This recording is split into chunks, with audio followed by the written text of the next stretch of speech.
Today, we added one new position to the $149,000 dividend stock portfolio, bringing me to 14 positions total with an annual dividend yield of $5,547. I look so forward to breaking all of this down for you. So, ladies, gentlemen, let's jump right into this. Drop it.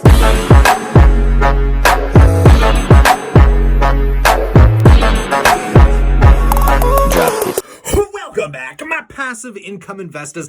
Alike to the full dividend portfolio breakdown, where I've added a 14th new position, ironically not a dividend stock, in an attempt to fast track my short-term personal goals, which I'm going to reveal to you in a minute. But without any more hesitation, getting into the nooks and crannies, starting with the overview of the portfolio here, we can see the biggest change over the last week has been in the information and technology, thanks to Tesla, which I leveraged down into buy this new position, which we'll get all into. I know I said I was going to scale this part of my portfolio down, but none of us could have foreseen the hype train that Tesla brought to the table. Looking at the dividend side of things, I've seen an annual increase of about $40, primarily due to the Canadian dollar dropping. I am a Canadian citizen holding a lot of U.S. stocks, collecting that USD income. So when the Canadian dollar drops, the USDs go up. Same vice versa, and it just so happened this week the Canadian dollar is down. But getting into the managed accounts, we're going to start with the practice account. This is all fictional money,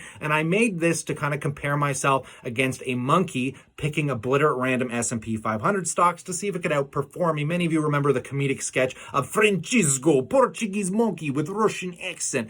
Really silly stuff. But if we scroll through here, guys, we can see this portfolio is done really, really well, meaning any dummy in the market can pick stocks and do pretty good, considering this portfolio is up 6% in just a few months, not including the dividends that have been probably collected over that same time period. But moving into my personal performance, which has severely outpaced the monkey, looking at my three major accounts of the four, we can see the black line is the newest account. It represents my RSP. The blue line, my tax-free savings account, and the orange long line has been my longest standing account, which is just a managed account where I kind of move capital around. And that little dotted line represents the S&P 500, where all of my accounts are above that benchmark. This could change at any time, obviously, but I always like keeping an eye on my performance just to see what's going on. So getting into the actual accounts, starting with the TFSA, my largest account worth 111,000 CAD. The biggest gainers and losers of this account we can see this week have been Northland Power on an absolute tear. I'm up 30% on this position, seeing a $3,600 gain. This is one of the first stocks that I ever bought. It's a utility. My yield on cost, which we're going to take a look at, is somewhere around 5.5%. If you were to buy it today, you're going to get around a 4% yield. And the only other position that I've been adding to this portfolio aggressively is RioCan. I'm trying to bring this position up to scale, as it is a monthly paying REIT as well. I like that monthly Canadian income coming in, which has been very, very nice. Moving into the U.S. side of the portfolio, the biggest losers have been on this half of the portfolio. Taking a look at MO, which got hit on its earnings. I still think this is an incredible fair value, and luckily BTI, my other tobacco stock, is actually outpacing the performance of MO right now, so it's nice that it's making up for those losses that I've seen. BTI, another incredible stock, and everything else in here has been pretty much flat, with Apple and Microsoft kind of trending sideways. I know Microsoft hit all-time highs in the last couple days here, sitting at 185. Some pretty incredible stuff. Moving into the managed account, well, MO is the only one I hold in here where we've seen another big ding. But luckily, I collected about $200 in dividends off this stock. So, I mean, we're still up overall. But where this position goes, I think is going to be really healthy for the portfolio in the long term. I really like MO. You guys know that. And moving into my other managed account, the account that I'm trying to grow the fastest this year to diversify my portfolio overall, because I have maxed out my tax-free advantaged accounts. So this is an account that I'm going to try and aggressively grow this year. I added one new position many of you are aware of, which is Wells Fargo, a bank stock. So you can see that my primary focus has been on banks along with REITs. And the reason for that is if we go into the portfolio overview again, we can see that, you know, my financials make up 14% of the total value and REITs only make up about 11%. So I don't mind adding more of this to keep scaling my dividend income. And that's where you're going to see my focus mainly this year. But the drum roll here for the newest position that I added, ladies and gentlemen, is in my RSP account, and we're talking about Facebook. I'm not going to do a full thesis on why I'm bullish on this stock. I just had so much money left over as I pulled out my entire initial investment from Tesla. I pulled about $6,800, which is pretty much what I bought Tesla with, and I'm still holding Tesla. I got 10 shares in here. This thing went on a hype train, and when I pulled that money out, I was thinking about buying some dividend stocks, but you know what? I said I'm looking at about a 2-year time span to get my portfolio over $200,000 to the point where I'm making about $1,000 a month in dividend income to protect myself in the situation where I plan on moving out. I want to have a nice secure cash flow coming in from this portfolio. So I figure in the near term, the next 2 to 3 years, I don't mind taking on added risk as I don't plan on utilizing the dividends. So I went ahead and I bought Facebook, and I actually bought my mom Facebook back when it took that major dip down in the 170s. And I am still really bullish on this stock at this price point. So I just went, I didn't even cost average in. I just went all in here. I took the $6,800 and I plopped it right in at the average buy price of $209. It's going to be fun to see what quarter over quarter earnings bring for this stock, as I think they have a lot of potential to increase their bottom lines here. So we're going to have to pay attention and see what happens further. And like I said, I'll do a breakdown in a little while about my bull thesis on Facebook. But getting into the actual dividend income in and of itself, we're going to see some major payments this month. My monthly pairs, as I said, Northland Power and RioCan. My yield on cost for Northland Power is 5.14. RioCan, another really healthy 5.41. Each one of these stocks bringing me in roughly just under $80, $90 a month right now. So I want to get it up to where those stocks are paying me at least $100 combined. And it's nice that they're back to back, which is really cool. But the big payments are coming in from BTI. We got Apple paying out, GEO, one of my favorite prison REITs, which, by the way, you're really going to want to pay attention. I'm going to do a full video on this stock because if Trump gets reelected, I'm making a prediction right now. Not that I care about U.S. politics, but this is a company that is primarily politically based. We're going to see a 20 to 30% spike, like overnight. I guarantee within a week of after the election cycle, if Trump gets in, this thing's going to skyrocket. And that has a lot to do with the fact that all these other politicians kind of want to start jabbing at the private prison sector. And like I said, I'm not going to get into the controversial statements that come with that for now. I just wanted to share that in this video. But we're seeing some massive payments coming out of those 3 companies this month, which, like I said, I will probably further disperse into RioCan until it becomes to scale, which in my portfolio, I try and make every position worth around 10,000 CAD.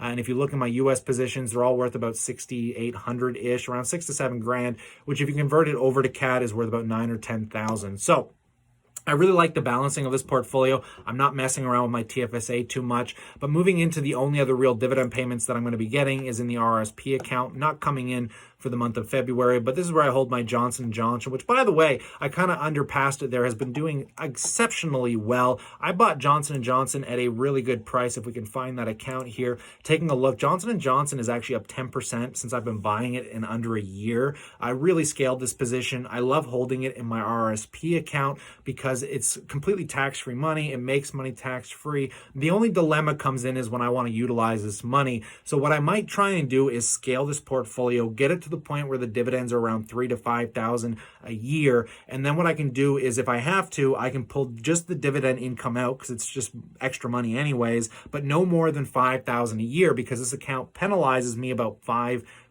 on the or 10% on the first 5,000. So I don't mind giving up 10% in access to that capital, but I can't pull it any more than that, or I get subjected to severe penalties. So moving back into the full portfolio overview, guys, it sits at about 112,000 US, 150,000 CAD, give or take $1,000. It's been fluctuating a lot today, obviously based on Tesla, based on Facebook, Microsoft, these companies doing massive movements here. And I needed to start finding other ways to diversify. And I figure, you know what? I'm young. Let's take on the growth. Let's go ahead and buy Facebook here. And I want to know what you guys think about that in that comment section below. And if you love looking at the way I look at my portfolio in this overview, you guys can actually buy this chart that we put together on the chartmaster.com. It basically breaks everything down for you. And in fact, if I go in here, the only thing that I'm not sharing with you is basically my YouTube and my Shopify income. If I actually remove, I remove them just to re-add them to show you guys.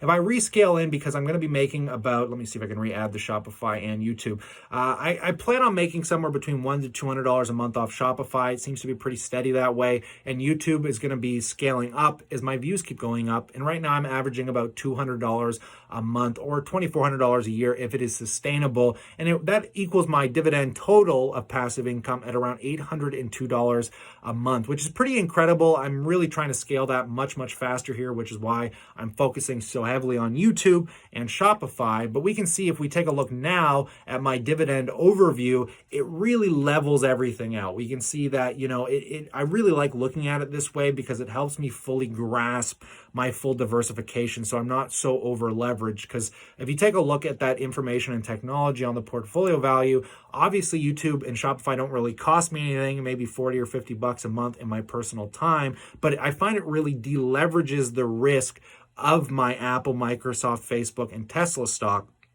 for an income. Because if you add this up, all of a sudden my information and technology only makes up 3% of my dividend income, but that YouTube and Shopify severely outweigh everything else. And the thing that I love the most too is that Shopify and YouTube right now don't make up more than 50% of my income. And I want it to try and sustain that way. Like, I want my dividend income to be half as much as my other passive income. So if I can get it to the point in the next 2 years where I'm making, say, $12,000 annually off this stock portfolio in cash flow, then I'm also making about $12,000 off Shopify and YouTube. Obviously, it'd be nice to see those things scale much faster. That would be great. But in my own kind of personal goals here, I want to see it nicely balanced. So if one thing gets hit or the other, there's still a good, decent chunk of income to rely on. And I'd love to know what you guys think about all of this. Obviously, in that comment section below, there's been some incredible things going on here. I did not expect this year to be that exciting. I really thought I was just going to be buying like Ryokan, a little bit of Wells Fargo. I'm not making a huge income off my job at this season of the year. Don't got a lot of capital to add. Mind you, I always try and add that minimum